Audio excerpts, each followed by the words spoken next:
Hey there, this is Carol Billing, and I'm your instructor for CISA 101. That's what we call it, CISA 101. Anyway, it's the computer literacy class, which everyone has to pass in one form or another to get their degree. So here's the syllabus. We're going to quickly run through the main parts of it, and you should take time to actually read it. I know it's riveting information, but if you can't sleep one night, keep your iPad, iPhone, device, whatever, next to the bed, flip over, you can read it. And then I'm sure you'll have no problem falling asleep. Anyway, I teach mostly online, and so I have a lot of ways to contact me digitally. Email is always the best first choice. And I have a Facebook page. Primarily I put in there announcements about education because I'm full-time faculty in the education department in addition to teaching these computer classes. So you're welcome to join the Facebook page, but it is mostly about education. I use Google Hangout with this web address. Love it. And I also added I call it Kik. I don't know how you say that because people don't really talk about it much yet, but I have that texting on my phone if you have that app, K-I-K app or Kik app. And then I'm only in my office during office hours. Sometimes I'm in there other times, but not often. I usually work remotely. And so I encourage you to call me and speak to me live during office hours. There's the phone number for my office. Or come in. Coming in is usually harder for students, so I would say call if you have a question. I can answer a question on the phone a lot faster than doing 700 emails back and forth. So please call during office hours if you have questions. And so the office hours that I'm in my office are actually there Tuesday and Thursday. Now, I know when I've been a student and the teacher has this one little hour a day, I have to like set an alarm or something to try to remember to call at that time. And it's really kind of a pain in the butt because I have this thing called life and I'm doing stuff. So if you want, just email me and say, can you call me on your office hour and give me a phone number? And then I'll do that. And that way you don't have to worry about trying to call during that 1 hour that I'm there. And also if my office hour runs long, like I have people in my office, then I might call you a little bit after, but I'll definitely, stay and make sure that all the calls get made. So feel free to send me an email and say, hey, I need to talk to you during your office hour today. Can you call me at blah, blah, blah. And that would be perfect. And then Wednesday nights, I do either meet via Hangout or Collaborate. And again, you can email and I'll contact you either way. And okay, so here's all our course information, and I have 2 sections which I've merged into one Blackboard.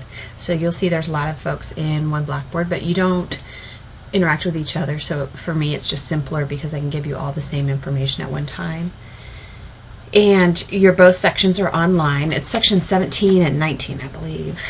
Okay, here, this is where the reading really gets fun and interesting. So you can look through all of that. Blah, blah, blah. Okay, you have 4 tests that are required for you to pass the course. And I'm going to show you them on the course calendar, but here I'm going to just talk about it briefly. It's the last chapter in each program. So in Word, it's chapter 4. And there's a test and a quiz in SimNet. You have to get 70% or higher on those to show me that you've learned enough to pass the course. Okay, and so that's what this is about here. And so you think, oh, well, that's sort of stressful. What happens if I don't pass it? Well, first thing I do is I look back to see that you've done all the work, prepared work, before you took the test. And if you've skipped assignments, I'm going to tell you to go back and do every assignment, because I really feel if you do every assignment, you should make 70 or higher on the test.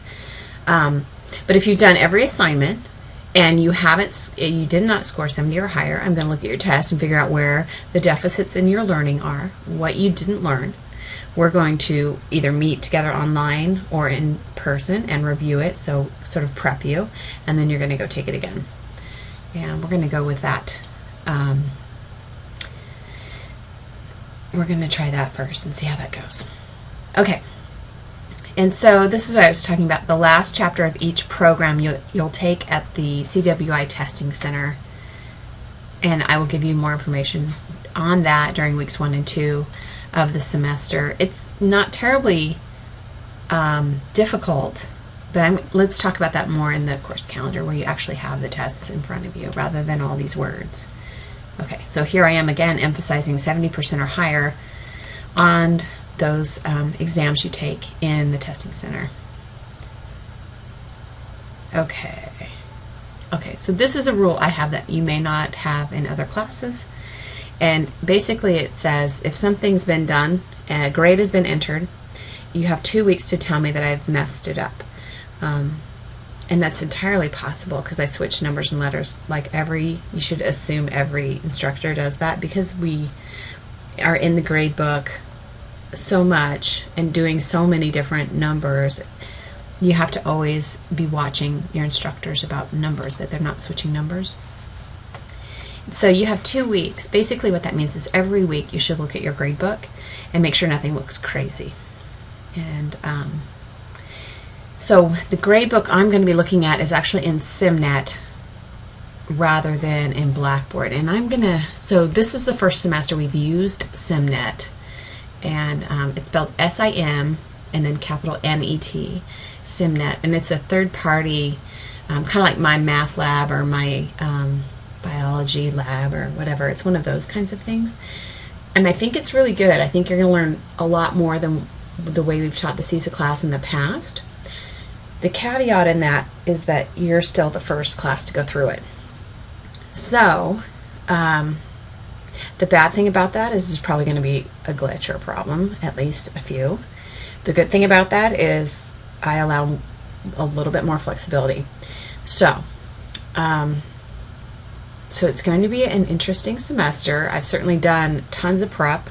There are 4 of us instructors who are teaching the exact same class in an effort to provide students with the best streamlined experience. That all said, it's still a new platform. So I would say watch your gradebook in both Blackboard and SimNet until I get a really firm idea of how I'm going to merge those 2 gradebooks, because I honestly at this point don't know how it's going to go. And I'm probably going to do something where I take the total points out of SimNet and put it in Blackboard, unless it's easier to take whatever grade I have in Blackboard and put it in SimNet. I don't know. But that's going to be something that we flesh out during the first semester. So my point with all of this rambling, watch both grade books. Okay. So there you go on the scale, which is fairly straightforward. Please make sure you get work done on time. And then here, participation for financial aid. This is important because you want to make sure that you're getting checked off as participating. So week 1, I'm looking that you've logged into our CISA Blackboard. And I think I have an introduction assignment in there. And yeah, I do. And so you need to be doing that. Although I don't think it's due before I have to put participation in. So the first week I look to see that you're coming into the Blackboard and that you are looking at stuff. And then the second week we have stuff due on Tuesday, I think. And so I'm going to be looking to see that you're doing your work. So to ensure that you get your participation for financial aid, I would recommend doing the first assignment fairly early, and then I can see that you're actively going to participate in the class. Okay. So here I'm just emphasizing that you can call me during my office hours on Tuesday and Thursdays, or send me an email that you want me to call you and give me a phone number. That is really the best way to get a lot of questions answered at one time rather than lots of emails. And it's not that I don't like emails. I carry an iPhone. I answer my emails pretty quickly when I can, when it doesn't require me to be at a computer and look something up. But I just find a lot of times I'll answer a question the student has, then another question. So if we're on the phone, it's much better. On time-wise, you should plan to spend about 6 to 9 hours on homework a week. I think that's a pretty good estimate, especially in the new SimNet, because there's practice assignments. Alright, so we don't really meet for this particular class, so that's not really an issue. And then end of the semester evaluations in Blackboard. If 80% of the course, if 80% of the participants in this course respond, everybody gets extra credit. So I don't see who's responded, and I don't see what they've responded. I just get a count, like 15 out of 105 have finished the eval. And so as soon as that finish the eval number hits 80%, then everybody gets the extra credit. So you don't have to email me and tell me, oh, I did the eval or whatever. I'll just see the number, and that's all you need to do. And just encourage anyone in the class that you happen to know outside of class to get it done. And I wouldn't recommend emailing the whole class to remind them, because I'm going to do that. And that's just, I think, not what you want to do with the class emails. Okay, please send me email from your CWI email account, because I have a terrible problem with emails going into my junk files.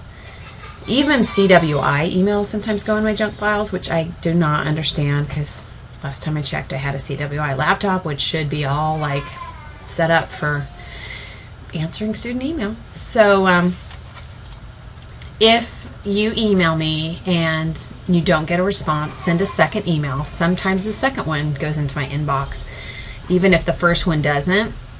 And then otherwise, I would start looking at these other methods of contacting me. If you call and leave a message on my office phone, that's fine, but I'm probably not going to find it till a Tuesday or a Thursday, because I may not be in my office any other day. I would say you're better sending me, I don't know if you can do a message in Google Hangout, I've never done that, but like jumping on my Facebook page and putting a message there. I'm going to see that pretty quickly, because I check that one pretty regularly. But really a second email should work. I should get a backup email account. Ugh. Okay. So that's that. We don't really have to worry about that. Okay. Now this appendix goes through all of the skills you're going to learn in each area. So general technology will be working. Let's see, that's interesting. We're actually doing an overview of Windows 8, so we're not actually doing anything in Windows 7. You can have Windows 7 or Windows 8 at home. Either one's fine. If you have XP or Vista or something a little bit older, I think that's fine also, if you can run Office 2013 on it. If you have Office 2010 and you don't want to upgrade to 2013, you can do everything in the class that you can, and then go to a school lab and open up the documents and finish them at the school lab and then submit them. Because when you open them at the school lab, it's going to be opening in 2013, because the school labs are going to have Office, I believe Windows 8 and Office 2013. So that's your option on that if you don't have Office 2013. I've seen 2013. I don't actually have it on my computer yet either, and it's fairly different. I would say it's a fairly different interface. If you're I would recommend upgrading to 2013, because within 6 months all of your instructors at CWI are going to be sending files in 2013, and so it's going to be harder for you to get stuff from your teachers, especially like spring and definitely next fall. So there's my input on that. I think you won't die with 2010 if you're going to be graduating this semester or even spring semester, but if you're just starting, I would upgrade. Okay. So here's everything in Word that you're going to learn, and Excel, and then PowerPoint. Alright, and I'll talk a little bit more about the curriculum in the calendar section. Thanks. Bye.